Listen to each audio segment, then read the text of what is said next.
जी मैं इस वक्त मौजूद हूँ और छुटा डेसियाले के करीब बस्ती डीवियानी में। अब्दुल वहाब मेरे साथ मौजूद है कि अब्दुल वहाब यहाँ कौन लोग आए थे इरफान को अगवा करने या उठाने, कोई कुछ मशकूक लोग आए थे, वो कौन थे?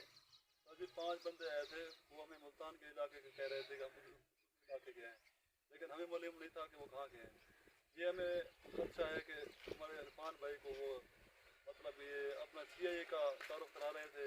हो सकता है ये लोग तकरीबन हमारे जहन के मुताबिक कोई अफवाह वाले लोग थे, अफवाह करने वाले थे। हमारी बस्ती डीवियानी है, कोटछुटा हमारी तहसील है, और इसके अलावा हमें उसकी जान का खतरा है हमारे अपने भाई इरफान भाई की जान को, लिहाजा उसका तहफ़्फ़ुज़ किया जाए और उसकी जान के तहफ़्फ़ुज़ के लिए हमारा मुतलका थाना चुकन्ना हो जाए। आपका मुतलका थाना कौन सा है? कोटछुटा। उनके SHO को आप फिर क्या कहना चाहते हैं? जी जी। कोटछुटा के SHO को हम ये कहना चाहते हैं कि भाईजान, हमारे भाई की जान को इस वक्त खतरा है, और क्योंकि हमें ये इल्म नहीं था कि ये 5 बंदे कहाँ से हैं और कहाँ के हैं।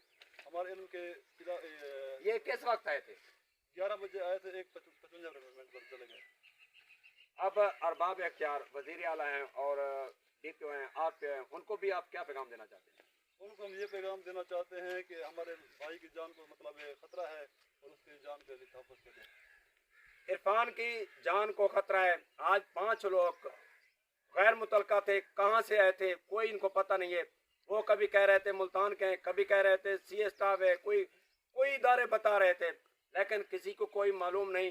थाना कोटछुटा को भी मालूम नहीं ये लोग कहाँ से आए थे। इनकी बस्ती में आकर घुसे थे, बस्ती डीवियानी में। इरफान को अगवा करने या उठाने या इरफान के साथ कुछ भी कर सकते थे। ये अहले इलाका यहाँ मौजूद है, सरापा एहतजाज है। अब्दुल वहाब भी हमारे साथ मौजूद है। इनका कहना है कि अगर इरफान को कुछ हुआ तो मुतलका हमारे जो इदारे हैं वो जिम्मेदार हैं। अगर इसको किसी ने अगवा किया, तशद्दुद किया, किसी ने कत्ल कर दिया, कुछ भी किया, हमारी इंतजामिया जिम्मेदार है इरफान का। इरफान के पीछे कौन लोग पड़े हैं अभी तक कोई मालूम नहीं हुआ। आज 5 लोग जो यहाँ आए थे बस्ती डीवियानी में घुस गए थे और उनका पीछा किया। सराकी में बताइए। अच्छा।